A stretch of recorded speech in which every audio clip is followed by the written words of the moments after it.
За, ярддаг дугаар өнөөдөр бол маш чухал дугаар байх болно. Энэ подкастыг хийж эхлүүлсэн гол утга учир тэгээд хэрвээ манай байнгын сонсогчид сонсч ивэл өнөөдрийн дугаарыг гүйлүүлгүй сонсоорой гэж хүсье. Бүх зүйлсийн юм зангилаа болсон дугаар байгаа. За тэгээ миний хувьд болохоор 10 жилийн өмнөөс бол зүүн бэлэгтэй юм хүмүүстэй ингээд учирсан гэх юм уу те найз нөхөд юм танил болоод яалтчгүй далд ертөнцид бол ийм бидний миний ялангуяа те энгийн миний мэдхгүй зүйлс өрнжидэг юм байна гэдэгт итгэхээс өөр аргагүй байдалд хүрж исэн. Тэгээд 20 оноос энэ тэгээ онгодод улаачийн бие дээр бууж энэ подкаст хийж байгааг нь сонссон зөө тав гэд. За энийг сонсож байгаад надад нэг хідэн асуулт байгаад байсан. Ямар ч байсан би бол байдгийг мэдсэн. Тэгээд эдгээр чинь ингээд сүмсэн биеэрээ ажиллаж амьдраад байдаг бач тараад байна те. Тэгвэл яагаад бүгдээрээ л сүмсэн биеэрээ амьдрч болтгүй юм. Заавал ингээд нэг биедтэй хүн гэсэн нэг биед уягдаал тэрнээсээ ингээл холдож чадахгүй уяатаа нохоо гэдэг шиг те нэг юм бид уягдаал зүгээр сайхан ингээл хийсэл дээгүр доогуур хаагур эдэн те ингээл аялал зугаалал хий биеэрээ амьдрэл та те онгодууд шиг ямар нь хүний бид уягдаж юм амтны бид ингэж доод төвшөнд те доод хэмжээсэд буугаад ямар нь онгод олоод ямар нь тэнгэр болоод ч юм уу ингээд төвшин дээшээ байгаад байгаа те энэний цаад учрыг нь бол ойлгохыг хүссэн.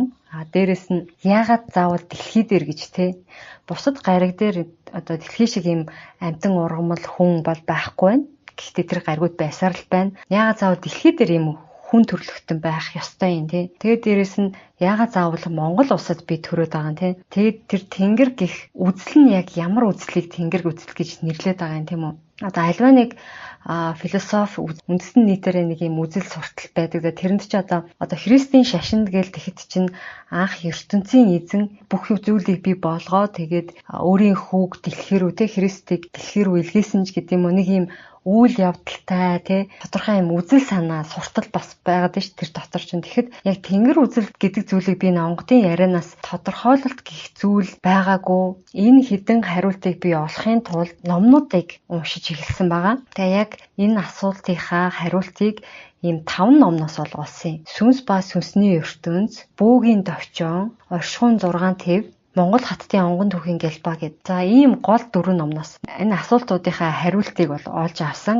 Энэ 4 номны ингээд тал талаас нь уншиж хагаад огтлолцож байгаа тэр агуулгуудыг нийлүүлээд ийм байх боломжтой юм байна. Ингэсэн үг юм шиг байна гэсэн үүднээс ойлгосон зүйл байгаа шүү. Тэгэхээр за энэ асуултуудын хариултанд хэрвээ би өөрөө улаач хүн байсан бол те төрөлхийн одоо бэлтгэгдэж төрсэн энэ хий битүүдийг бие дээрээ буулгаад ингээ асуулт асуух боломжтой тийм улаач хүн байсан бол энэ хаттын судар дээр болохоор дэлхийн ээжийг ингэж бие дээрээ буулгаад ийм асуулт асуугаад яриулсан хэсэг байна, ярилцлагын хэсэг байна.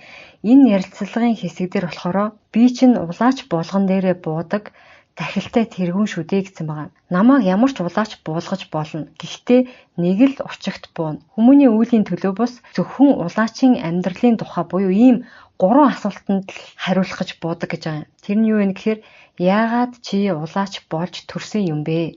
2 дугаарт нь яагаад чи амьдрах ёстой юм бэ? 3 дугаарт нь яагаад их дэлхий орших ёстой юм бэ гэдэг ийм 3 асуулт. Яг миний нөгөө хариулт авах гэдсэн тэр асуултууд байгааз дэлхий яагаад бий болцсон те бусд гаригасаа өөр байгаа юм. Дэлхий дээр яагаад ийм амтан хүн төрлөختөн те байгаад байгаа юм. Энэ 3 учигт хариулах шаардлага гарч ирвэл би буудаг юм аа. Улаач бүхэн энэ асуултыг дотороо тавьж өөртөө хариулт олдог биз. Зарим нь бүр хариултаа олохгүй болохоор их намаагаа буулгаад хариултыг нь олноо. Тэгэхээр миний хувьд болохоор тийм улаач биш. Гэхдээ бүх хүн бөө гэгийн тархитай буюу боргоцоо булчирхаатай төрсэн байгаа.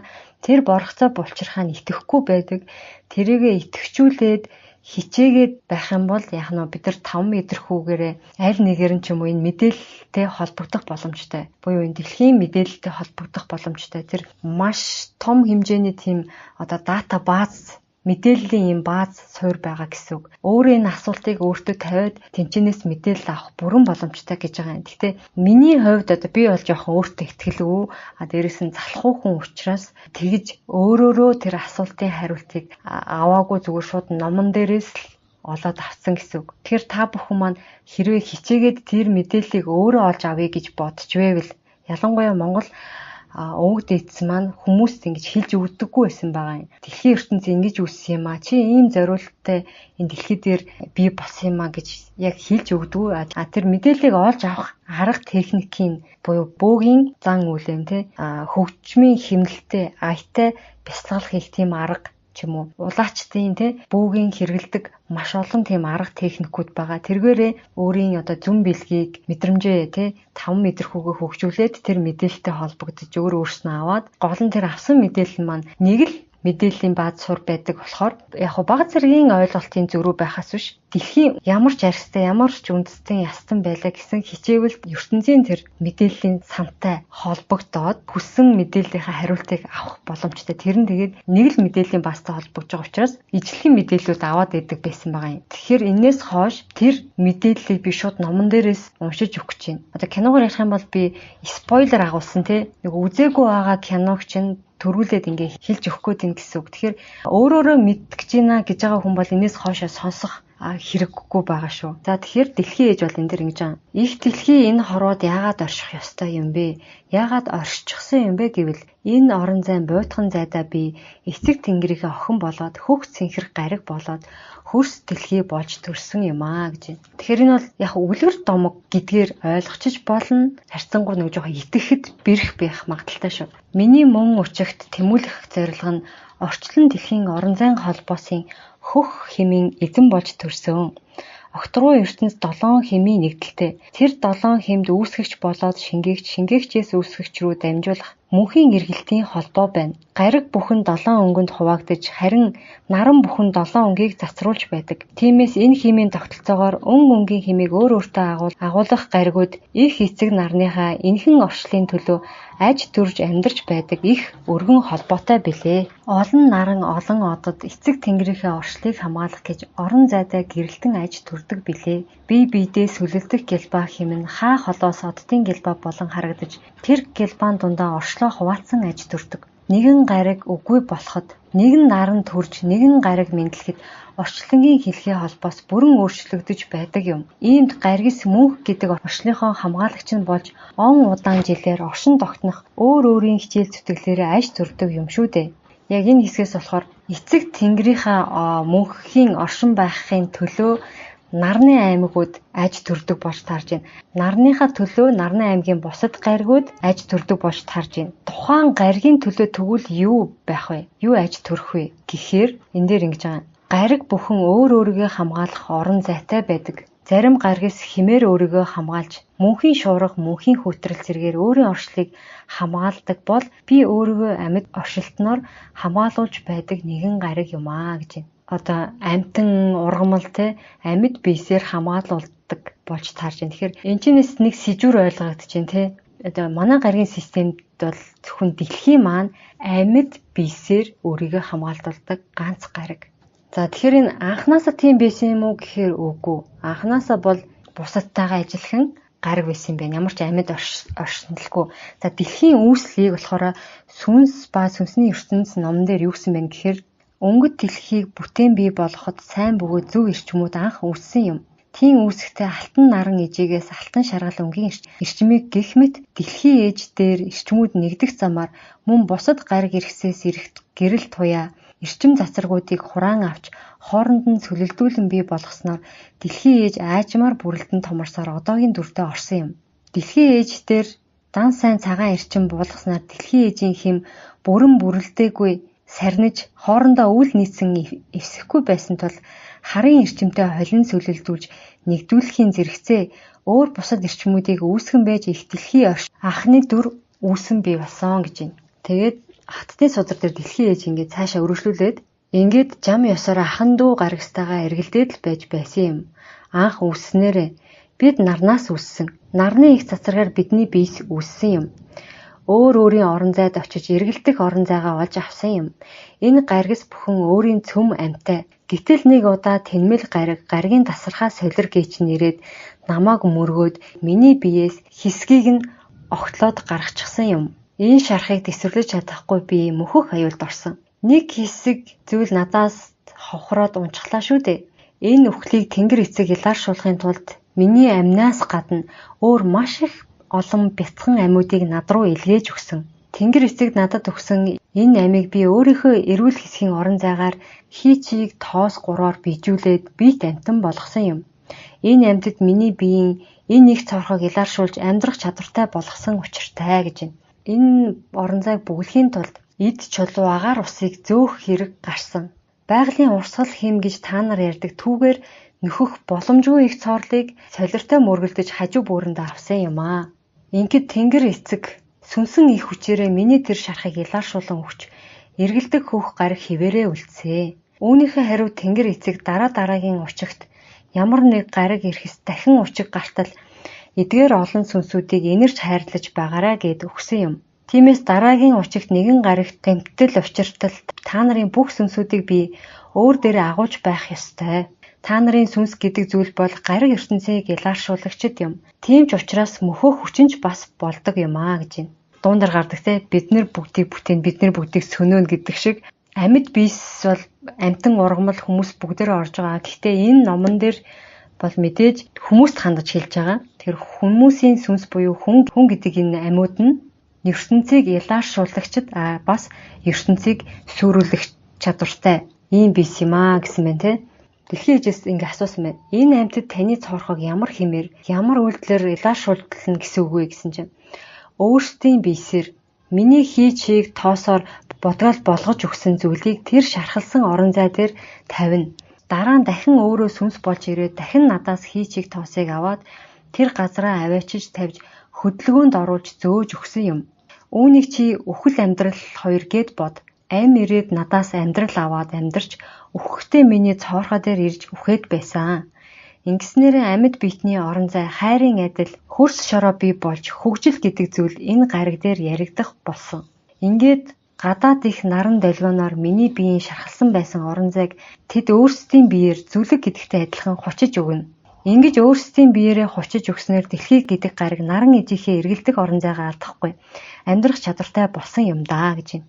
Өвгдийн ярьсан түүхээс сонссон асар их гамшиг болж том солир хүчтэй мөргснөөс тасарч утсан таны хилтерхийн сар гэдгийг сар дэлхийн яг аль хэсгээс нь мултарч унсан юм бэ гэхэд харамсалтай сансар огторгууд байгаа түүнийг сансрын тоос хучсан тул төвдөл миний жижигхэн тасархаатай болсон. Үргэлж сансар огторгууд байдаг тэр тоосонцор хучсаар байгаад надаас нэлээд ондоо болсон. Гэвч түүнийг гүн рүү нухаад үзэхэд дэлхийдээ яг адилхан хатуулга бодисуд байгааг мэдэх болно гэж байна. Шинжлэх ухааны таамагч гэсэн хамгийн үнэмшилтэй дэлхийгээс тасарсан тэр зүйл нь сар юм аа гэж үздэм байлаа. Тэгээд яг өрөмдлөг хийгээд үзэхэд дэлхийн тэр бодис яг гүнд нь ерөөхдөө олдоод байгаа юм байлээ. Тэгэхээр энэ онгодуудын буюу дэлхийн ээжийн ярьсан энэ хэсэг бол шинжлэх ухаанаар баг батлагдж байгаа байх гэж бодож байна. Сарыг дэлхийн ертөнцийн тоосонцор хучсан учраас саарлах хөнгөрөө оршин тогтноод байж чаддаг.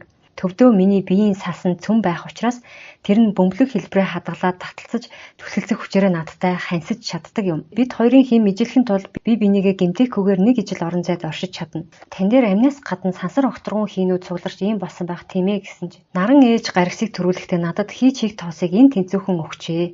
Гэвч 3 дугаар охин болсон миний бие өвчлсөн учраас энэ гариг ертөнцийн хэмийг алдагдуулах гээд нэг гариг мөхөх гээд байсан юм. Учир нь нэг хэсэг орон зайн салж явснаас болоод наран ээжээс ирэх хэмийг даахаа байсан. Шууд гадар давхрах өнгөн дээрээ дааж чадахгүй. Тэр бүгд хий болж ууршаад салж сарнаад ингээд докторгууд оргүй болох аюул ирсэн юм аа.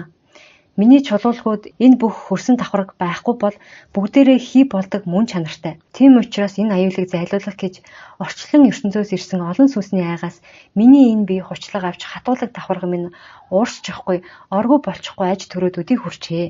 За бидний ханьсан амьдрах болсон учраас ийм түүхтэй. Иймээс та нар болон та нарын амьд амин Тэнгэр эцгийн мэдлэлт харин би чинь миний мэдлэлт байдаг юм аа гэж байна. Ам буюу бидний сүнс тийм үү? Тэнгэр эцгийн мэдэлд бие нь болохоор дэлхийн бүтээгдэхүүн байгаа байхгүй тий. Дэлхийн ээжээсээ үүссэн буюу бид өвхөр сүнс нь дэгдэж гарч аваад бие махбод нь тань дээр газарт буулгадаад байгаагийн учрыг хэлээд байна уу? Бид гих хүмүүс болон амьтан ургамлын өгсөн биеэр та шарах сарвэ нөхөд байгаа юм байна. Мөн үү гэхэд та нар миний гадар дээл болж намайг хамгаалж байдаг. Дэлхий дээрх бүх амьд биес нарны хэмд маш их төсвөртэй наран хэмийг өөртөө шин болгож авдаг хар шороо гэдэг зүйл болж хувирдгаа гэж байна. дэлхий дээрх бүх амьд биес гэж байна. Энэ хар шороо хөрс бол амьд биесийн бүтээл. Энэ нь дэлхий дээр байдаггүй эд. Энэ хар шороон дээр л та нарын амьдрал үргэлжилж байдаг. Түүнээс доош миний дэгдэмхий балчир шороонууд аж төрж байдгаа гэж байна. Дэгдэмхий балчир шороо гэдэг бол дэгдэмхий гэдгээрс нь бараг шууд ойлгож байгаа бах тийм. Энэ дэлхийн манд амьд яг бидний биетэй ижилхэн маш ухаалаг юм экосистем байгаа. Бидний бид өөрснөө мэдгүй маш юм нарийн үйл ажиллагаа явагдаж байгаа шүү дээ. Биднийг төрхөөс ихсүүлэл яг зүрх нь энд бий болол, уушиг нь ийм бий болол тий өсөж томрол ийм процесс явагдаж л байдаг. Тэр эсэм нь ийшээ яваад тэрийг зөвөрлөөд ингэдэг гэж бид нар өөрснөө ерөөсөө боддгоо тий. Тэд нэр өөрснөө бий болоод өөрснөө үхээд өөрснөө нэмж ургаад нөхөж төлжөөд ингэж байнга явж идэг. Маш нарийн. Яг энэ шиг дэлхийн экосистем тогтолцоо маань бас тийм нарийн. Уран гэдэг нь тэнд байх ёстой бол тэнд л байх ёстой тий. Тэнд далаа байх ёстой, тэнд гол байх ёстой, тэнд ой мод байх ёстой л санамсаргүйгээр тэнд тийм байгаад байгаа юм биш. Энэ бол яг хүний биш л тийм нарийн тогтолцоотой бүтэц. Тэн дээр тийм амьтад байгаа тий. Тэр Африк тийм амьтдууд байна. Монголд ийм амьтдууд байна. Монголд ийм хүмүүс амьдардаг. Африкт тийм хүмүүс амьдардаг гэдэг нь бас санамсаргүй тохиолдол биш. Тэр тэнд амьдрах ёстой болол тэнд амьдарч байгаа. Тэнд ургах ёстой болол тэр дэлхийн тэр хэсэгт ургаж байгаа гэсэн үг. Дэлхийн тэр хэсэгт алт мөнгө байх ёстой болоод байж байгаа. Африкт алмаз их байх ёстой болоод байж байгаа. Энэ нь дэлхийн өөрийн тэр одоо бидний биед одоо хэдэн их найд эс өөрийнхөө үйл ажиллагааг ингээд явуулж идэг шиг яг л тийм процесс явагдаж байгаа гэсэн үг байгаа юм. Тэгэхээр энэ процесс бол яах нь бидний төсөөлшгүй маш том тийм ухамсарын зохицуулагтай бүтээгдэж бий болсон тийм нарийн процесс. Энэ дэлхийн энэ процесс донд амьд биес болохоор яах нь дэлхийн гадаргыг бүрэх ёстой. Биднийхаар бол энэ арьс гэсэн үг. Энэ арьсыг бий болгож явах тийм үндсэн гол өргүүдийнх нь нэг нь энэ гэсэн үг болж тарж байгаа. Хар шорон хөрсийг бий болгодог, хар шорон хөрсийг тэтгдэг ийм анхны үүрэг зориулалттай болж тарж байгаа. Хүнч вэ, амтанч вэ, ургамалч вэ, амьд биес бүхэн хар шорон хөрс болдог байх нь өгсөн хойно тий. Хүмүүсийн бүтээж бий болгосон за үйлдвэрлэсэн бүхэн хугацаа нь өөр боловч бас л хар шорон хөрс болон хувирдаг гэсэн үг. Тэг химийн аргаар тэг хүмүүсийн үйлдвэрлэсэн зүйл нь бол маш удаан шингэдэг болохоос биш хар шорон хөрсрүүл хувирна гэсэн үг болж тарж байгаа. Тэг миний ойлгосноор болохоор дэлхий усаар бүрхэгдсэн байжгаад усан дотор анхны бичил биед үүсээд амьдрал үүссэн гэж ярьдаг тийм үү. Миний төсөөллөөр бол тэгш бус гадаргуутай ийм сав бай гэж бодъё л да. Одоо голдоо ч юм уу, захтай ч юм уу хохорхотой. Тэгээ тэнд тэр савыг усаар дүргий. Тэгээ дээрэс нь эс шороо хий гэж бодъё. Тэгээд ингээ хэсэг хугацааны дараа харах юм бол тэр савны хамгийн хохорхоо хэсэгт нь нөгөө шороонууд тунж таарна да тий. Тэрэн шиг процесс миний бодлоор бол дэлхий дээр явагдсан гэж бодоод байгаа. Тэр бүрийнхий зүйл чинь усаар ингээд битүү дүрцэн байсан. Тэгэхээр тэн дээр үүссэн амин яах нь үхээд хамгийн гүн байгаа хонхорхоод очиж тунж таарна да тий. Өөрийн мэдлгүй тэр чинь юм эргэлдэх процессонд тийшээ л очиж тунна хамгийн гүн хэсэгт. Магадгүй сар болж тасарч гарсан тэр хэсгийн орон маань марины хонхор гэдэг чинь далайн хамгийн гүн ёрол маш олон тэр бүм жил өнгөрсөн учраас тэр нэгээд мэдээж тодорхой хэмжээгээр ингээд дүүрээд нэлээд нөхөгдсөн байх гэж бодож байна. Бид нар бол далай тэнгисийн 10 хүрэхгүй хувийг судалсан байгаа шүү дээ. 6% судалсан гэдэг лүү маш бага хувь нь судлагдсан байгаа. Тэгэхээр тэр доор юу болж байгаа нь бас те бид нар таашгүй тийм процесс болдог бах. Тэгэхээр дэлхийд дээрх амьд биес дэлхийн тэр өнгөн хар шороог бий болгох тэгээд дээрэс нь дэлхийн дэгдэмхий шороонуудыг дарж байх үүрэгтэй тийм үү хучиж байх үүрэгтэй. Энэ дэгдэмхий шороонууд нар үзүүлэл тэгдэж байдаг. Тиймээс энэ дэгдэмхий шороог хамгаалахын тулд та нар хар шороогоороо өөрсдийн биеэрээ намаа хүчнаа. Ийм учраас бид нар урааныг хэрэглэх шаардлагагүй маа гэж хэлээд байгаа. Нэг ингэж дэгдчих юм бол амьд биес бол энэ дэлхий дээр байх боломжгүй гэж байгаа юм. Энэ дэгдэмхийн шороон түмийг маш ихээр идэвхжүүлждэг. Хит их эрчмээр хангацдаг гэж байгаа. Маш их эрчим энергитэй учраас ургамал ялангуяа ихэндээ маш сайн ургадаг. Тэр маш сайн ургасан ногоог идсэн мал маш их эрчим энергитэй болонгуудаа нөгөө тэр эрчим энергийг шингээх чадваргүй альва юм нөгөө зохист хэмжээнд байх хэрэгтэй гэж байна шүү дээ. Балансаа хадгалах хэрэгтэй. Тэгэхээр маш их эрчим энергийг шингээж чадахгүй илүү юм эргэтэн ургадаг гэдэг байгаа байхгүй юу. 4 хүлтэй байх ёстой бол 5 6 хүлтэй болдог ч юм уу, 2 толгойтой болдог ч юм уу тий. Тэр чинь эрчим энергийн илүүдэл болоод байгаа байхгүй. Ямар ч амтан ургамал тэр их эрчим энергийг шингээх боломжгүй учраас явандаа мөхдөг. За ийм зүй тогтолтой юм байна. Тийм учраас дэлхий өөрийгөө хамгаалах тэр амьд биесийг өхүүлэхгүй тулд аль болох гүндээ хадгалах ёстой. Тийм жамтай зүй тогтолтой. Тэр нь гүндээ байж нарнаас ирэх эрчмийг дэлхийн цөм рүү дамжуулах тийм зүй тогтолтой. Анх дэлхий үүсгэхэд хий чиг тоос гэж яриад байгаа шүү дээ. Тэр нь болохоор чиг нь ус төрөгч, хий нь хүчил төрөгч, тоосонцор нь уран гэж би бол ойлгосон. Тэгэхээр энэ гурав хоорондоо ингэж хөдөлгөөнд оршоод бусад юм зүйлсийг тоосонцор зэргийг татаж төвлөрүүлээд эрчим энергийг хоримтлуулж байгаа юм дэлхий гэдэг гариг бол анх үүссэн байна. Гэхдээ тэр уран нь бол цөмөөд итгэх зорилттой үүрэгтэй. Байнгын эрчим энергиэр хангах үүрэгтэй. Маш их өөрөөс эрчим энерги ялгаруулдаг тийм бодис 108 бодисын нэг. За хүний биед ч гэсэн байдаг. Хүний биед бол 108 элемент 108-ла байгаа. Гэхдээ тодорхой хэмжээнд байх ёстой. Ихтэж болохгүй, багдаж болохгүй тийм үү? Яг тэрэн шиг дэлхий дээрх бүх бодис байх ёстой, газараа байх ёстой хэмжээндээ байх ёстой гэж байна. Тэнгэр эцэгтэй хийсэн миний гэрээ бол ийм юм. Би амийг өөрийгөө эдгэх хөлөндөө зарцуулж байна. Харин үүнийхээ оронд тэдгээр амиудыг гэгэрүүлэх үүрэгтэй. Гэгэрсэн сүнсийг тэнгэр эцэг гариг болгох үлэнд ашиглана. Та нарыг нар болгоно. Та нарын дараагийн төрөл чинь зөвхөн богино амьдралтай богино бүтцтэй махан биетэй байна. Харин гэгэрснийхаа дараа мөнх амьдралтай гариг ертөнц болж тэнгэр эцгийн үлэнд зүтгэх юм шүү дээ. Хантал гэгэрсэн сүнс нар болдог юм. Тэрний мөн чанар болж чаддаг юм. Тэр их агуу хайрыг гаргаж байж тэр их гялбаа гэрлийг түгээдэг юм. Тэгэхээр энэ их сүнснүүд гэдэг чинь цөм мөн чанарууд юм шүү дээ. Ойлгосон манайхаа. Тэгэхээр энэ дээр бол дэлхийг их гаргийг амьд үлдээхийн тулд нэг юм гэрээ хийгдсэн байгаа байхгүй юу? Тэр гэрээнийх нь бас дотроо олон заалттай юм шиг байгаа юм. Гэрээний хоёр тал нь бол бид нар ойлгочлаа тийм. Нэг нь дэлхий байсан байна, нэг нь тэнгэр эцэг гэх зүйл байсан байна тийм үү? Ухамсар. За тэгсэн чинь сүнс ба сүнсний судар гэдэг номноор энэ дээр ингэсэн байгаа. Алтан гурвалжингийн гэрээд хилцэл дор буюу тэнгэр эцэг дэлхий ээж хоёрын хоорондын үүсэлт хилцлэр эдгээр эрчмүүд үл тасрах амин дор хөрс шорооны эрчмийг өөрөөсөө ялгаруулах зарчмаар байгалийн эрчмийг үүсгэн бий болгож оршин хэмээсэн агуулгыг алтан гурвалжингийн зөвхөн эрчмийн үйл хэрэг дотор нь багтаасан байдгаа гэж байна. Тэгэхээр энэ алтан гурвалжингийн гэрээ гэж баз алтан гурвалжин. Тэгэхээр энэ нэг юм гурван талт гэрээ юм гэж би ойлгоод байгаа юм. Энэ дээр тэнгэр эцэг, дэлхий ээж хоёрын хоорондын үүсэлт хилцлэр үл тасрах амин дор хөрс шорооны эрчмийг гэсэн байгаа. Тэгэхээр яг энтэй давхцаж байгаа саяны уншсан мэдээлэлтэй. Үл тасрах ам гэсэн үг гарч ийн. Тэ ам буюу нөгөө амьсууд, сүнс тэ амтан ургамал хүн гэсэн үг. Хөрс шорооны эрчмийг өөрөөсөө ялгаруулах зарчмаар гэж байгаа юм. Тэгэхээр саяны бидний ярьсан тийм үү?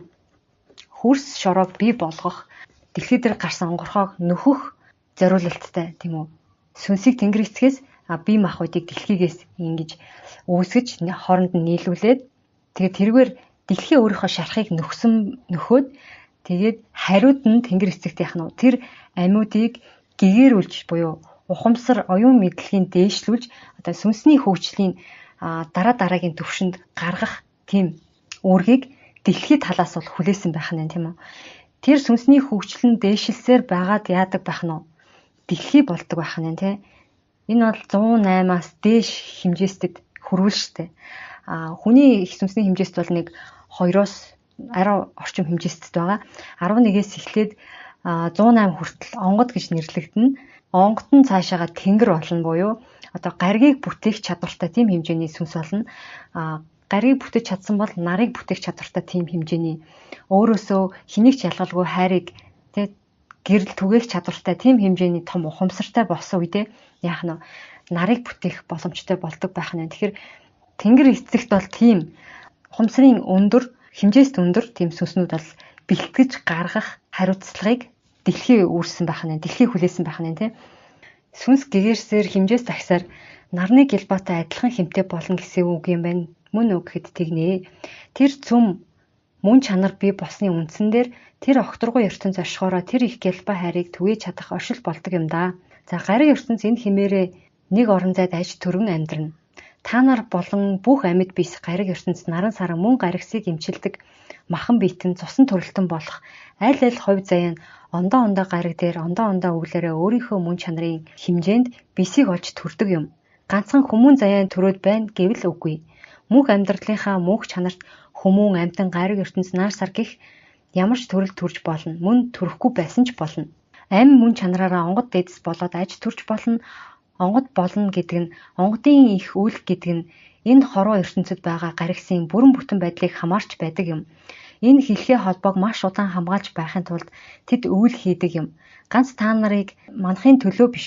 Өөр гаригстай амьд амьтад ам байгаа. Онгодтой ч хүртэл үйл нэгтгэж хорвоо ертөнцид энэ амьуудыг тээж байх орон зайг хамгаалж байдаг гэж байна. Харин мунхарсан нэгнээсээ болоод нэг сүнсний алдаанаас болоод нийт сүнснүүд хохирох өвлүүд байна. Гариг мөхөж түүн дээр агуулгадах сүнсээ засах, түүн дээр агуулгадах хий тоос чигээ засахад бусад гаригсын үйлэнд өөр бусад гаригсын амь амьдрахад нөлөөлдөг учраас тийм учиг болгохгүй тулд гаригийг мөхөл нарны мөхлийг бий болгохгүй тулд онгод тэнгэрүүд үйл хийж байдаг юм. Махан биетийн хувьд хязгаартай амьдрал байхад гариг ертөнц нар сарны ертөнцид хязгааргүй амьдрал байж болно. Хязгаарлагдах зүйл нь түүн дээр байгаа тэгш хэмүүд алдагдах явдал юм. Тиймээс тэгш хэмийг хадгалж байвал мөх амьдраад түүн дээр амьд орон зайнуудыг хадгалж хамгааж аж төрүүлээд байж болдог юм. Таны сүнс яриад байна гэж ойлгож болох уу гэд асуухад дэлхийж миний сүнс бяцхан хэсгээ явуулаад хүмүүний биед ороод биеийг нь удирдан ярьж байна. Би сүнстэй учраас тэр шүү дээ. Хэрвээ би сүнсээ ширээнд оруулбал ширээний мөн чанарт хөдөлгөөнгүй тэнд байж л байна. Сүнс гэдэг зүйл өөрөө ямар биетэй хамаарна тэр мөн чанараа агуулan явдаг юм. Жишээ нь би нохоод оршлоо гэхэд хуцсан. Гэхдээ дэлхий зовж байна л гэж хуцсан шүү дээ. Гэтэл та нар тэр хуцалтыг ойлгох уу? Амь сүнс гэдэг юмны мөн чанарыг хүмүүн төрлөختөн ойлгож хүлээн зөвшөөрөх хэрэгтэй. Миний орон зай бол 6 амьны орон зай. Энэ 6 амь энэ хөх гаригийг мөнх наслуулах үйлийг хариуцдаг. 6 амьны орон зай гэдгийг өмнө нь ярьжсэн те. Оршихуун 6 тэв гэдэг номон дээр 6 тэв гэж бичигдсэн байна. 6 ертөнц гэж бичигдсэн бас байгаа. Твээр нь хэлэх юм бол дээрээс нь тэнгэр тэв, хурмас тэв, савдаг тэв, лус тэв, эрлэг тэв, там тэв гэж байгаа. Энэ 6 тэвийг яах нь бид нар ингээд дамжаад өхөөд төрөөд байдаг. Яг хүн биеэр бол бид нар энэ савдаг тэв, лус тэв дунд л амьдардаг гэсэн үг. Тэгэл доошлол дэвшлэл. За ертөнцөөр нь хэлэх юм бол дээрээс нь эхлээд дээд ертөнц, хөрс ертөнц, усан ертөнц, эрлэг ертөнц, гал ертөнц буюу там ертөнц гэж байна. За бидний ертөнц хаана вэ гэхээр энэ завсрын ертөнц гэдэг маань хөрс ертөнц, усан ертөнц хоёрын завсарт байдаг. Учираас завсрын ертөнц гэж байгаа. Одоо яг хүн болоод төрсэн бидний амтан ургамал бидний байдаг ертөнц нь энэ хөрс усан ертөнцийн дундх. За тэгэхээр энэ 6 амьны орон зай нь ерөөсөө яах нь дэлхийг мөнх амьдруулахын тулд оршиж байгаа ийм процесс гэсэн үг. Яг бидний биед бодол нөгөө бидний ойлгохооргүй ийм процесс өөрөө явагдаад байж байгаа шүү дээ. Яг тэрэн шиг дэлхийг амьд байхын тулд явагддаг ийм процесс байгаа юм билээ. За тэгэхээр та бүхэн минь юу гэж ойлгож байна? Би бол энэ номнуудын яг энэ хэсгүүдийг уншаад дэлхийн үүсэл, дэлхий дээрх одоо амьд биесийн үүсэл, зорилго тэр дээрэс нь хүн үүссний зорилгыг бол энэчнээс ингэж ойлгосон байдгийн. Тэгээд яг товчлох юм бол дэлхийг аврах амьд биес дэлхий дээр үүссэн болж таарж байгаа. Тэгээд дэлхийн гадна хөрс шороог бүрэлдүүлж бий болгох, тижээх, тэтгэх. За ийм үндсэн зорилттой. Ургамалч вэ, амьтанч вэ, хүнч вэ? Гэхдээ хүн бол бусдаас арай илүү ухамсартай, оюун мэдлэгтэй байгаадагаас энэний цаанд бас нэг учир байна, тий. Тэр нь саяны тэнгэр эцгийн шаардлагаар байсан болж таарж байна. Амьтан хизээж одоо хөгжөөд бас хүний төвшөнд хүрэхгүй байгаа. Тэгэхээр дэлхийн тэр амьд биесүүдийн дунд нэг арай нэг юм гээрэх тийм үү ухамсар нь тэлэг тийм боломжтой нэг хэсэг бүлэг амьтдыг бий болгох шаардлагатай болсон юм байна. Христийн шашинд бол бас яг хэлдэг. Бүтээгч эзний дүрээр хүнийг бүтээсэн гэдэг. Энэ бөөгийн төвчөн дээр бас яг тэгж гардаг. Тэнгэр гих тэр оршихуун ямар одоо царай төстэй юм бэ гэдээ асуухад тэр тэнгэр гих оршихуун өөрийнхөө сүнсний хилтерхийгээр арай нэг бусад амьтдаас ухамсар илүү амьтдыг буюу хүнийг бүтээсэн гэж байгаа. Тэгэхээр өөрийнхөө мэдээллээстэй дасалсан гэхээр яг тэр дасалж өгсөн тэр мэдээллийнх нь дагуу тухайн амьтны ингэж хөгждөг байгаа байхгүй юу? Жишээ нь халим гэхэд чинь яг шинжлэх ухааны баримтат кинон дээрээс үзэхэд бол яг юм чон шиг жижигхэн амьтнаас газар дээр явдаг. Тэг газар уснаа явдаг болоо тэр нь явсараа богоо тэр том усанд амьдардаг халин болсон байгаа. Гэдгийг тогтоосон байдаг. Тэгэхээр ямар ч амтнаас ямар ч амтан одоо мэдээллийн сүнсэндх тэр эрчим энергийн мэдээллийг өөрчилчих юм бол яваандаа тийшээ ховсох боломжтой гэдэг нь харагдаж байгаа юм. Ямар ч хэлбэртэй амтан ямар ч амтан болж болно. Бид нар чи яг уснаас үүсэхдээ бүр бидний одоогийн нүдэнд харагдахгүй тэр бичил биетнээс бүгдээрээ салбарлан үүссэн байгаа шүү дээ. Тэгэхээр тэр жижигхэн амтан одоо ийм хүн болцсон байна гэхээр яах нь вэ? Тэр олон одоо эд эсүүдийг төрөл жанрын одоо амьтдын мэдээллийг өгснөөр тэр төрөл жанраараа одоо бий болдог байх нь байна. Тэгээд өвд эцсийн яриагаар онгодуудын яриагаар бол зөвхөн Африк твээс хүн үсээд тал тийшээ тархаагүй одоогийн шинжлэх ухаан шиг харин тухайн твдээ арай ялгаатай өөр амьтдаас үүссэн гэж ярьдсан байлээ. Төв Азийн нэг хэсэгт бол алтан нуруунд амьдарч исэн хиж гөрөөс гэж яриад байгаа тийм. Миний ойлгосноор бол нэг гөрөөс шиг амьтан гэж ойлгоод байгаа. Хэсэг дээр нь штэ бүгдэнд нь биш те. Хэсэг тийм амьтд дээр яах нь ухамсарын арай илүү төвшний мэдээллийг шингээгээд өчгөр тэр амьт нь хэдэн мянган тэрбум жилийн дараа багаар ингэсээр хагаад яах нь Төв Азийн газар нутгах юм хүн сүрэг ингэж үүсгэж би болох нь л да. За Африкт магадгүй үнэхээр хэсэг бүлэг мичин дээр тэр тэнгэр эцэг их тэр оршихуун өөрийнхөө мэдээллийн жижиг хэсгээс мичнүүдэд мэдээлэл тарааснаар тэр маань хүн рүү ингэж явсан. Бусад мэдээлэлд өртөөгүй тараагдаагүй мичин тэр хэвээр одоо ч гэсэн байж байгаа гэх юм уу те. За магадгүй Австрал твд гэхэд л одоо юу гэдгийг тэр амьд чи ямар амьтад байдгийг тэр амьтанд мэдээлэл өгөхдөө хамгийн том биш, хамгийн жижиг биш, хамгийн хурдан биш, хамгийн удаан биш. Тийм дундаж амьтанд мэдээллийн тараасан гэж номон дээр бичсэн байсан. Тэгэхээр Австрал твд магадгүй за дундаж амьтан гэхээр магадгүй хэсэг бүлэг кенгурунүүдэд тэр мэдээлэл тарснаар тэр хэсэг бүлэг кенгуру явандаа хүн болж хөгжсөн ч байх магадгүй тийм. Тэгэхээр ингэж нөгөө сүнсний төвшинг ахиулахын тулд энэ дэлхий дээр хэсэг бүлэг арай ухамсарын төвшин өндөртэй ийм бие бодгалыг үүсгэсэн гэж би бол ойлгосон. Тэгээд тэр үүсгэсэн бодгалууд маань зарим тохиолдолд ерөөсөө хөгжиж чадахгүй байсан байх гэж би бол ойлгодог. Одоо жишээ нь өмнөх галмын үед тийм үү үлэг гөрүүл том юм арслан заа маан байсан үе шүү дээ тий. Тэр үед яалтчгүй ингээд өнөө маргаашийнхаа хоолныхаа төлөө амьдарсаар байгаад хөгжих боломжгүйгээр үхээд исэн байх гэж бодож байна. Тийм учраас захиж нэг апдейт хийгээд буюу нөгөө галав юулүүлээд их мөсдлийн үе болоод тэгээд дандаа үлэг гөрвлүүд нь бол том биетэй амьтад нь үхээд тэгээд одоо бидний хөгжих юм боломжтой олгогдсон том биетэнүүд нь дандаа сүн тэжээлтэй амтан үлдсэн дундаж хүнтэй ойролцоо тиймэрхүү хэмжээний амьтадтай махчин амьтадтай тэгээд хоорондоо ингээд зэрэгцээд амьдрах боломжтой хөгжих боломжтой ийм одоо дэлхийн орчныг шинээр үүсгэсэн байх гэж бодож байна. Гэхдээ хүн гэдэг амьтан маань болохоор яг нь анхны зориулагдсан тэр зүйлсээс одоо үед хитрхи дасраад хитрхи дур зоргоороо байгаа учраас бид нар дээр явах юм бол бидний эдис анхны үүрэг зориултаасаа өөр болоод ирэхээрээ хавдрын эс болдог хавдрын ихэнх шатанд оншилж чадах юм бол бид нар яг нь эдгэж чаддаг. Тэгэхээр дэлхийн хувьд одоогийн хүн төрөлхтөн бол ерөөсөө хавдрын ихэнх шатандаа явж байгаа эдис гэсэн үг. Тэгэхээр ихэнх шатандаа байхад нь хөрх юм засаад авчиг гэсэн юм сэтгэл дэлхийд байгаа гэсэн үг. Хэрвээ засагдахгүй бол яах нь бид нар хавдрыг хагалгаа хийлгэж авахаас өөр аргагүй байдаг. Тэрэн шиг энэ янзаараа яах нь ухамсарлахгүйгээр хит их хэрэглээтэй тийм үү одоо байгалийн нөөцийг ухаж дөнхөөд энэ балансыг нь алдагдуулаад байх юм бол биднээс маш том ухаалаг юм оршихуу яаж зүгээр ах вэ? Дахиад апдейт хийх буюу дахиад галав юулах магадгүй хугацаа нь их ойрхон ирсэн байгаа учраас дэлхий өөрөө бас яаран тэгж бид нарыг устгахчмааргүй шүү дээ хамтарч ингэж өөрийгөө хамгаалуулж ингэж амьдарч байгаа энэ амьд бисийг бол тийм амар бас уг нь бол устгахчмааргүй байгаа. Дээрээс нь бидний өг дээц гэх энэ хий биетүүд нь энийг биднэрт сануулж яг өнөө цагт маш олноороо бууж ирж байгаа. Ерөөсөө л энийг сануулах гэж бууж ирж байгаа. Хамгийн гол зорилго нь зөв амьдраад байгалийн нөөцийг зохистой ашиглаад ингээд амьдрах юм бол та бүхэн дэлхийтэйгээ хамтраад ажиллаж амьдраад ингээд олон жилээр үргэлжлэх боломж байна. Тэгэхгүй гэх юм бол уучлаарай бид нар юу ч хийж чадахгүй галав юулах гэдэг дэлхий өөрийгөө одоо яах нь шинжлэхээс өөр аргагүй тийм нөхцөлд ирчээд юм шүү гэдгийг л сануулах гэж энэ олон онгодууд бууж энэ олон ном тохимол хэвлэгдэж гарсан байгаа юм байлээ. Энэ номнуудыг уншихаар бүр яг эцсийн цаад санаа нь ерөөсөө л энэ дээр ирээл тулчаад байгаа юм. Тэгээ дэлхийн ээжээс ингэж асуусан байгаа. Та мөнх байхын тулд дандаа сайн хүмүүс төрүүлж болдоггүй юм уу гэж асуусан чинь би дандаа сайн хүмүүс төрүүлсэн шүү дээ.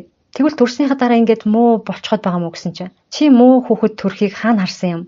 Өвлийн үрээр цээрлэл болгож богино настай бие муутай хүүхэд төрүүлэхээс тэр хүүхдийн мөн чанар муу байхыг хаана харсан юм? Тэр чинь өвлийн үрээ идэлээд муу хүүхэд төрдөггүй мó гэсэн чинь үгүй ээ. Өвлийн үрээ өөрөө бий болгож муу хүмүүн төрөхөөс өвлийн үрээ идэлж өөрөө муу хүмүүн төрдөггүй юм гэж байгаа. Тэгэхээр сүүлийн жилүүдэд ялангуяа чинээр төрсэн хүүхдүүдийн сүнсэнд яах нь дэлхийгээ хайрлаж хамгаалах тийм ухамсарын төвшин дээгүүр хүүхдүүдийг таанасаа энэ мэдээллийн шингээж төрүүлж байгаа. Сайн ажиллах юм бол багаасаа цагаан хоолтон ч юм уу багаасаа юмд шундгуу тийм үү байгаль ихтэй ойр байдаг тийм хүүхдүүд төрж байгаа. Биднээс бол арай өөр төрлийн юм сүнстэй мэдээлэлтэй хүүхдүүд төрж байгаа. Энэ маань цаанаасаа төрж байгаа л гэсэн үг. Тэгэхээр аль хэдийн дэлхий дээр төрсэн байгаа бид нар яах ёстой вэ? Бидний одоо нэг сүнсний сэрэлт тийм цаг үе ирж байгаа бомбын эрен үе ирж байгаа гэдэг маань даалт ертөнцтэй холбогдох бидний энэ мэдрэмж нэлээд ингэ сэргэж байгаа гэсэн. Ингэж сэргжиж яах нь дэлхийгээ хойч үедээ байгаагаар нь үлдэх. Одоо дээрдүүлэхгүй маа гэхэд дордуулахгүй байдлаар нь байгаагаар нь үлдээх тэр сэтгэл ухамсарыг биднэрт ингэж одоо төрүүлэх тийм цаг үе цаанаасаа болсон байгаа гэсэн үг. Тэгэхээр бидний сүнс сэрнэ гэдэг маань анхны юу хийх гэж энэ дэлхий дээр төрсэн тэрийг ухамсарлаж байгаа тэр процессыг хэлж байгаа. Тэр хүн болж төрсний маань гол үндсэн зорилго ерөөсөө ийм хоёр юм байна гэж би ойлгосон. Нэгдүгээрт тэнцвэрийг хадгалах зорилттой. Хоёрдугаарт оюун мэдлэг ухамсарын төвшнөө дээшлүүлэх. Ийм хоёр гол зүйлтэй. За тэр тэнцвэрийг хадгалах гэдэг дээр бол нэлээд юм багтана. Ан амьтдаа хайрлаж хамгаалж тэнцвэрийг хадгална. Чон ихслэгээ ботход чоныг цөөрүүлэх чадах дэлхий дээрх амьтан бол хүн л байгаа Тэрийг ихтэж байна, багдаж байна гэдгийг ухаарч сэхэрч тэнцвэрийг хадгалах энэ дэлхий дээр бол хүн л байгаа. Хэд их чоныг бас агних юм бол яах нь байгалийн дахал гэдэг одоо янз бүрийн өвчин дэлгэрнэ. Хүсэн амьтны сэг зэмийг бол чон устгадаг байгаа. Тэгэхээр тэр ажлаа хийхгүй болохоор бас байгальд тоглолтол үүснэ. Хитрхээ их дээргүүрээс нэмэгдээд эхлэхээр яах нь өвс ургамалтаа бас нөлөөлнө. Тэгэхээр энэ бүх зүйл маань юм тодорхой бие биендээ энэ гинжин хэлхээтэй оршиж байгаа. Энийн тэнцвэрийг хадгалах ухаантай амьтан нь ерөөсөө хүн гэсэн. Тэгэхээр энэ үүргээ гүйцэтгэн гэсэн үг. Дээрээс нь газар шороо ургамлын тэнцвэрийг хадгалах, хөрс шороогоо тэтгэх. За энэ арга ухааныг бас л хүмүүс мэднэ. За тэнцвэрийг хадгалах тэр мөн тэнцвэртэй хэрэглээ. Байгалийн нөөцийг эргээд өөрөөрөө нөхөн сэргээгдэх төвшөнд ашиглах. Энэ маань юу гэж вэ гэхээр яг бидний өвөг дээдсийн л одоо амьдралын хэм маяг бол нэлээд энэ талдаа бодолцож амьдарсан. Одоо улирал бүхэнд нүүдэг байсан маань яах нь зум нэг газар байлаа гэж ботход эргээд намар өвөл нүүчээд зум газартаа ирэхэд тэр маань өөрөөрөө нөхөн сэргээгдсэн байдаг байсан байгаа. Тэгэхээр бид нар бол байгалыг өөрөөрөө нөхөн сэргээгдэх байдлыг бодолцож амьдралынхаа хэм маягийг ингэж бүтээж бий болгосон арт түмэн юм байна. За өөрөөр тайлбарлах юм бол арай орчин үед жишээ нь одоо модоор байшин барья гэж бодъё. Тэгэхэд байшинд ашиглаж байгаа мод маань эргээд хэдэн жилийн дараа нөхөж төлжөөд ингээд явж ивэл болж байгаа. Тэгэхгүй ургаж амжаагүй байхад нь яах нь маш олон байшин бариад ингээд модоо дуусгачих юм бол энэ бол өөрөөрөө нөхөн сэргээгдэх боломжгүйгээр нөөцийг ашиглаж байгаа гэсэн үг. Эсвэл үнэхээр тэр байшин барилгыг барих гээд байгаа бол тэгээ модоор барих гээд байгаа бол тэрийг өөрснөө тарина гэсэн үг. Одоо нэг компани байлаа гэж ботхоо ирээдүйд бид нэр жилд одоо 100 орон сууц барих модтой байхын тулд 20 жилийн өмнөөс тэр модоо тариад тэгээд бизнесээ доктортой ингэж эргэлдүүлж явуулах тэр нөхцөлийг өөрснөө хангаж ивэл энэ бол бас зөв бизнес эрхэлж байгаа гэсэн үг. Энэ яах нь хүн болж төрснийхаа тэр үндсэн зорилготойгоо нийцэж ажиллаж амьдарч байгаагийн нэг илрэл гэсэн үг. Мөн уул мөргүй амьдрах тийм үү. Одоо бид нар чинь нэг хэдэн жил амьдрах хугацаанд маш их тийм хог ялгаруулаа байгальд ингэж намайг өгснээс хойш бараг 500 жил 1000 жил үлдсэн байх тэр хогийг байгальд ээлгүй тэр эд бүтээгдэхүүнээр үйлдвэрлэсэн тэр зүйлсүүдийг маш ихээр хэрэгжилж бүр хэрэглэхдээ бүр хэмжээ хязгааргүй хэрэгжилж байгаа яг манай өнөө үеийнхэн. Тэгэхээр бид нар яах нь хэрэглээгээ зүй зохистой болгож эргээд сэргээгдэх хэмжээнд нь ашиглаж эргээд тэр мань байгальд одоо богино хугацаанд уусаж шингэх одоо нөгөө хар шорон хөрсийг бий болгох тэрийг бодолцож бас амьдрах ёстой гэсэн үг болж тарж байгаа. Ерөн бол энэ аж үйлдвэрлэлийн хувьсгал буюу одоо 1900 оноос эхлээд энэ байгалийн баялагийг маш ихээр ашигласан, бүр пуужиндаж ашигласан тий. Салбар бүртээ хүмүүс хичээж бодож ажиллаж амьдрах юм бол энэ бол бидний сүнсний сэрэлт гэсэн үг. Сүнс маань сэрсэн үйл хэрэгээ хийж гинэ гэсэн үг. Бид нар одоо хангалттай сонслоо тий. Энэ бэлгийн талын мэдээллийг авлаа. Тэ ямар ч сүнстэй юм байна, сүнсний хөгжил гэж байдаг юм байна. Тийм бясалгал гэж байдаг юм байна. Тэгээд яг цаашдаа яг яах гэдэг юм тий. Өөрсдийгөө хөгжүүлэх гэж хичээсэн одоо бид нар хамтдаа үйл хэрэгээрээ энийг бусдад үлгэрлэмээр байна. Гол зорилго маань дэлхийгээ аврахаас өмнө бид нар өөрсдийгөө аврах гэдэг тий. Тэгээ бид нарыг энэ газрын хөрснөөс дэлхий энэ янзаар байвал арчих гэдэг учраас өөрчлөлтийг би ганцаараа хийх боломжгүй.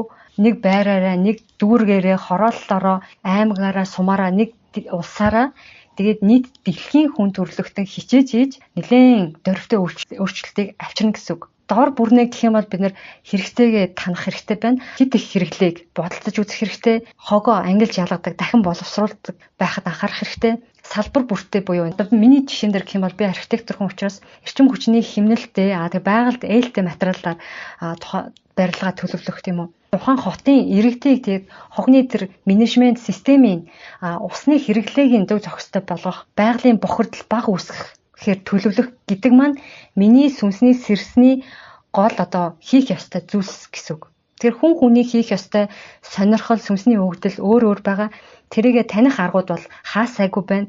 Тэгэхээр ямар мэрэгжилтэй юм, ямар зүйл хийх дуртай юм, тэргээрээ бусад хүмүүсийг урайлах, үлгэрлэх. За ийм цаг үе дээр бид нар ирчихжээ. Юм хийж бүтээх цаг үе дээр ирчихжээ. Бусдыгаа үлгэрлэх цаг үе дээр ирчихж. Магадгүй зарим хүмүүс нөгөө сүнсний сэрэлтийн харахгүй үе гэж яриад байд юм бэлээ. Тэгэхээр юу хийхээ мэдэхгүй те яахаа мэдэхгүй зогсож байгаа хүмүүс бол магадгүй тэр сүнсний харахгүй үе ч юм уу те яах учраа олохгүй байгаа дээрээ зогсож байгаа юм болов уу гэж би нэг талаас бодсон. Тэгэхээр хийх юм бол маш их байна. Нэг хүн нэг л амтныг амрах тэр дуу хоолойгоо хүргээд тэрийг ажил хэрэг яагаад болгож болохгүй гэж те. Манай дээр ховордож байгаа маш олон амьтад байдаг. Нэг л амьтан руу чиглээд тэрийг аврах гэж те тэр амьтныг тод толгойг өсгөх гэж ажиллаж болно шүү дээ. Энэ сүнсний сэрэлттэй энэ дэлхийдээ хийж байгаа нэг маш том хувь нэмрэхгүй. Зарим хүмүүс болохоор энэ хогоо ангилан ялгах тал дээр бусдыг уриалаад ингээд өөрийнхөө цаг заваас хумслаа. Тэн дээр ямар ч ашиг олохгүй шүү дээ. Тэгэхэд ингээд сурталчлаа түгээгээд идэх хүмүүс байдаг тий. Эсвэл байгаль орчныхаа төлөө дууга өргөдөг за ийм хүмүүс байдаг. Одоо дэлхийн нийтээр бол доктортой бизнес эрхлэх гэж ярьж байна тийм үү. Тэгэхээр өөрийнхөө бизнесийг байгальд ээлтэйгээр эрчим хүчний хэмнэлттэйгээр тийм үү дахиж ашигладаг тийм түүхий дээр одоо сав баглаа бодлоо хийхийг ирмэлцэж байгаа. За ийм хүмүүс болгон маань сүнсний сэрэлт явагдаж байгаа хүмүүс байгаа байхгүй юу. Тодорхой тийм үйл хэрэг болгож чинь тий ажил хэрэг болгож чинь өөрийнхөө амьдралд хэрэгжүүлэхдээ сайн эрэг жишээнүүдийг бусдаасаа суралцаад тэрийг хэрэгжүүлээ дээрэс нь бусдыг уриалаад зургаар тий урлагаар бусдад ингэж дэлхийдийнхаа эсрэг биш дэлхийтэйгээ хамтарч ажиллах тэр соёлыг түгээх тийм үү. Өнөө цагт яасан бэ гэхээр хит их хэрэглээнээс л ерөнхийдөө одоогийн энэ дэлхийн тэнцвэргүй байдал бол үүссэн байгаа гэсэн үг. Маш их бараа бүтээгдэхүүн, хямд бараа бүтээгдэхүүн тий чанаргүй бараа бүтээгдэхүүнийг та нарт хэрэгцээтэй хямд байна. Хямд байгаа учраас чи аав хадгал дараа нь барыг хэрэглэхгүй хайч гэдэг юм. За иймэрхүү байдалд бид нэр хитрхи авцсан байгаа учраас аливаа юмн дээр ухамсартай, цензүүртэй хандын мэдээлэл дээр ч тэр хэрэглэн дээр ч тэр хандлага дээр ч тэр гэсэн ийм ард иргэдтэй байгаасаа гэдэг дээр одоо энэ онгодууд буугаад бидний генэнд цуснд тэр мэдээлэл байгаа учраас энэ номнуудаас жоохон уншиж ах тий. Тэгэхэд л та нар учрыг ойлгох чинь яаж амьдрахаа ойлгох чинь орчин үеийн энэ техник технологи янз бүрийн тий үйлдвэрлэл хөгжсөн энэ үед яг яаж амьдрал бид нар энэ тэнцвэртэй доктортой амьдрах вэ? Доктортой хөгжлөөр цаашаа ирээдүйн хоочтой байгалийн нөөцийг энэ хэвээр нь хадгалж үлдэх вэ гэдгээ өөрснөө бодоод ухаж ойлгох тий амьдралтаа хэрэгжүүл бизнестэй хэрэгжүүл энийг ойлгоод зах тухаас нь мэдэрч байгаа. Тэгээд дээрэс нь хэрэгжүүлж байгаа хүмүүс бүгдийг би сүнсэн сэрсэн хүмүүс гэж хэлэх гээд байгаа. Арга талтай ч вэ, бэлэг талтай ч вэ, энэ далд ертөнцийг сонсдог ч вэ, сонирхдог ч вэ, үгүй ч вэ, итгэдэг ч вэ, үгүй ч вэ, байгальдаа ээлтэй амьдардаг, байгальдаа ээлтэй тэр хандлагатай бизнес эрхэлдэг бүх хүнийг би бол сүнсэн сэрсэн хүн нэ гэж хэлэх гээд байгаа. Тэгэхээр үйлдэл гаргах нь бол маш чухал байна. Одоо эдийн засагч бол эдийн засагч, хуулиа бол хуулиараа ч юм уу, урлагийнхан бол тий зураач бол зураачаараа тий зохиолч бол зохиолчороо барилга бол барилгаараа гэх юм уу ингээд өөрийн тэр мэрэгжилттэй авьяас чадвар сүнсний мэдээлэлтэйгээ уяад ингээд илүү сайхан нийгмийг бүтээх, илүү сайхан дэлхийн тэнцвэрийг хадгалахад хамтаараа хийж бүтээе гэдгийг л уриалах гад энэ олон подкастын дугааруудыг хийлээ. 100 гаруй дугаар энийг хэлэх гээд ерөөхдөө маш олон дугаар хийсэн гэсэн үг. Тэгээд манай нэрний учир гэдэг юм бол Мон гэдэг бол бид нар сайн мэдж байгаа жам, байгалийн хууль, органик оргиороо бүр анхны үүслэрээ гэсэн утгыг бас агуулдаг. Ийм утгуудыг агуулдаг байгаа. Тэгэхээр бидний Монгол гэдэг нэр маань болохоор жам ёсыг, гол гэдэг маань голлогч буюу баримтлагч гэж байгаа. Тэгэхээр байгалийн анх үүссэн байгаль дээр дэлхийн анх үүссэн, дэлхий дээр амьд биш үүссэн анхны тэр зорилгоор нь, анхны тэр ориг байдлаар нь бид нар байгалыг өвлүүлж үлдээх, хадгалж үлдээх, байгалыг байгалаар нь, байгалийн жамаар нь байлгах, байгалийн тэр онгон төрөх байдлыг хадгалах гэсэн тийм философийн цаана нуугдж байгаа гэдгийг бол ойлгож байгаа тийм үү. Тэгэхээр Мон гэрэл гэдэг маань гэрээ, ил гэдэг хоёр үг болж татарч байгаа. Гэрээ нь болохоор яг бидний өнөөгийн ойл гэрээ контракт гэдгээр байгаа. Тэгээд ил гэдэг маань олон нийтэд ил тод болох гэсэн агуулгатай юм байлээ. Эртний тэр алтан язгуурын хэлээр бол тэгэхээр зам ёсны дагуу хийгдсэн гэрээг олон нийтэд ил тод болгох гэсэн утгатай юм нэр байгаа. Дэлхийн үүсгэд ч тэр гэрээ хийгдсэн байна. Дэлхий дээр хүн төрлөختөн амьтан ургамал үүсгэд ч гэсэн 3 талт гэрээ хийгдсэн байна. 3 дахь талын нь бол яг энэ номон дээр сайн дуртаг байгаа. Магадгүй бусад гариг ирэхс харын талхан гэд бусад гэдэг нь орчих байх гэж бодож байна. Тэгэхээр энэ олон оршууд, энэ агуу том оршуудын хооронд хийгдсэн гэрээний дагуу бид нарт нэг тийм үүрэгтэй байгаа байхгүй. Сүнсээ хөгжүүлэх буюу оюун мэдлэг ухамсараа тэлэх, арга болон бэлгэрт хэлэх. Тэгээд энэ дэлхий дээр амтан ургамлын жамын тэр байдлыг нь бол тэнцвэрийг хадгалах ийм хоёр үүрэгтэй. Энэ гэрээний үзэл санааг баримтлаад Монгол өвгдээдсэн маань ажиллаж амьдарч бүр хууль дүрмээ баталсан ийм өвгдээдтэй улсын иргэн болоод төрсэн байгаа. Ийм хүмүүс шүү гэдгийг та бүхэндээ хэлж байгаа гэсэн үг. Тэгээд энэ улс орны хоорондох хаад ноёдын хоорондох төрийн зохион байгуулалтын энэ хууль дүрм цааз амьдралын хэм маяг тэр байгаль их дэлхий орчинтойгоо ан амьтантайгаа хэрхэн харьцаж тэр бизнесээ хийхин, бусад улс оронтой хэрхэн харьцахын, дэлхийн хүн төрөлхтөн хоорондоо ямар харьцаатай байх юм байж энэ дэлхийгээ сүрүүлчихгүйхэн шиг энэ олон жил өр хожоо энэчээ амьдруулахын гэдэг тэр бүх зүйлийг алтан гурвалжингийн гэрээний дагуу буюу саяны философийн дагуу бий болгосныг л энэ алтан дээд үнний аялгау, алтан дээд гэрээ гэж яриад байгаа юм билээ. Тэнгэр үзэл гэдэг философч ерөөсөө ийм болж тараад байгаа байхгүй юу? Тэнгэр үзлийн цаана би бол нэг өгүүлбэрээр хэлнэ гэдэг юм бол хүн төрлөختний үүссэн зорилгоо таньж мэдснийхаа дагуу ажиллаж амьдрах тэр амьдралын хэм маягаа бий болгож буйг л тэнгэр үзэл гэж би бол өөрийнхөө бол тайлбарлах гэдэг.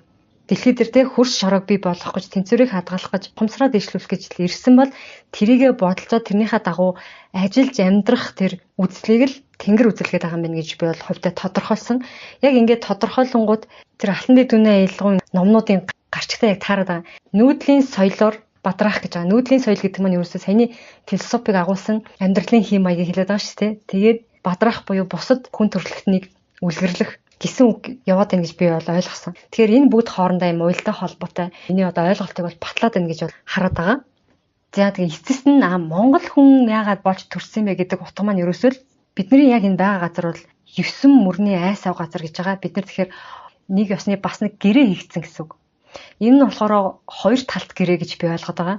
Тэнгэртэй манай одоо бол онгодууд болсон өвгдээдс маань гэрээ хийгээд энэ газар нутгийг цөлжүүлчихгүйхэн шиг усын татраачгүйхэн шиг авч явна гэдэг гэрээ хийгээд эннийхээ үр дүнд бид нар яхаа цэнгэг агаартай цэнгэг устай энэ газар нутагт өр хойч маань аюулгүй сайхан амьдрнаа гэсэн юм 2 талт гэрээ хийгдсэн гэж ойлгож байгаа. Тэгээд гол нь тэр усыг хөрсөнд барьж яадаг зүйл нь болохоор эрдэс баялаг. Одоо бидний ярьдаг газар доор байгаа ялангуяа зис алт мөн гэднэр бол яг усыг барьдаг, цэвэршүүлдэг бодисууд юм байна гэж бойлын номон дээрээс бол уншаад ойлгосон. Монгол намчийн судар дээрч гарна ямар ч номон дээр уншихад ер нь энэ талаар нэлээд давтагдаж байнга гардаг. Тэгэхээр бид нар яах нь бид нар баялаг гэж яриад байдаг. Тэрийг бол байгалийн нөөц гэж яриул зүг гэж бодож байгаа. Хэдэн 100 мянган жил бид нар дээр ингэж өвлөгдөж ирсэн байгалийн нөөц ахгүй. Тэгэхээр тэр нөөцийг бид нар ерөөсөө хэдхэн жилд ингээд идэж уугаад гаргаж ирээд ингээд дуусах гад байна. Энийг ингэсэн тохиолдолд бид нэр ганцаараа хариуцлах хүлээхгүй, бөөнөрөө хариуцлах хүлээн, зөвхөн монголчууд хариуцлах хүлээхгүй, дэлхийн нийтээрээ хариуцлах хүлээн. Монголын салхи амир нь дэлхийн аль ч өнцөг болонд хүрдэг гэж байгаа. Тэгэхээр Монгол цөлчих юм бол дэлхийн нийтээрээ цөлжин. Монгол усгүй болох юм бол дэлхийн нийтээр цэнгэг ус нь багасна. Тэгэхээр энэ үүргээ ухамсарлаад энэ дагуу дуу хоолойгоо хүрэх нь бас бидний сүнсний нэг зорилго байгаамаа. Тэгэхээр салбар бүртээ бид нэр одоо хичээж одоо ямар нэгэн үйлдэл хийх хэрэгтэй байна гэсэн. Хэрвэл одоо хүүхд толботой төрсөн ба штэ. Хүүхд толботой төрөөгүй бол энэ хариуцлага ирэхгүй байх бас магадгүй. За тэгээд хэр ойлгоцсон бэ? Хэр ойлгомжтой ярьсан бэ та бүхэн минь санал сэтгэлдээ хуваалцаарай. Сайн шеэр хийгээд өгөөрэй гэж хүсье. За тэг өнөөдрийн агуулгыг ингээд өндөрлөе. Дараагийн дугаар хүртэл түр баяр та.